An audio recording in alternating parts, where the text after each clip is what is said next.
Power star Pawan Singh का बवाल गाना रहा है। नमस्कार दोस्तों, बहुत ही बवाल और धमाल मचाने वाला पावर स्टार पवन सिंह का फिर से बवाल धमाल मचाने वाला गाना आ रहा है, जो कि गाना का नाम है दिल लेके भाग जइबे। बहुत ही बवाल और धमाल गाना होने वाला है, जो कि गाना को गाए हैं पावर स्टार पवन सिंह और शिवानी सिंह, और म्यूजिक दिए हैं सरगम आकाश, और गाना को लिखे है रोशन सिंह विश्वास। तो एकदम गाना बवाल और धमाल होने वाला है, जो कि वीडियो गाना में नजर आने वाले हैं आस्था सिंह, जो कि एकदम हिला के रख देने वाली गाना है, जो कि पावर स्टार पवन सिंह एकदम बवाल धमाल फिर से एक्टिव हो गए हैं।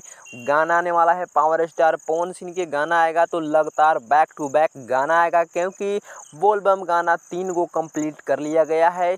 3 गो पूरी तरह से बोलबम का गाना कंप्लीट कर लिया गया है। जैसे ही सावन चढ़ेगा वैसे ही बवाल धमाल मचाने के लिए पावर स्टार पवन सिंह का गाना आएगा, और इसी तरह से मैं भी बैक टू बैक वीडियो बना करके आपके पास भेजूंगा। तो मेरे पावर स्टार पवन सिंह के अगर आप फैन हैं तो भैया तो वीडियो को दिल से लाइक करके चैनल को सब्सक्राइब कर लीजिए, क्योंकि गाना बहुत बवाल धमाल ये गाना देखने के लिए, यानी ये गाना कल है आ रहा है टाइम्स भोजपुरी के यूट्यूब चैनल पर।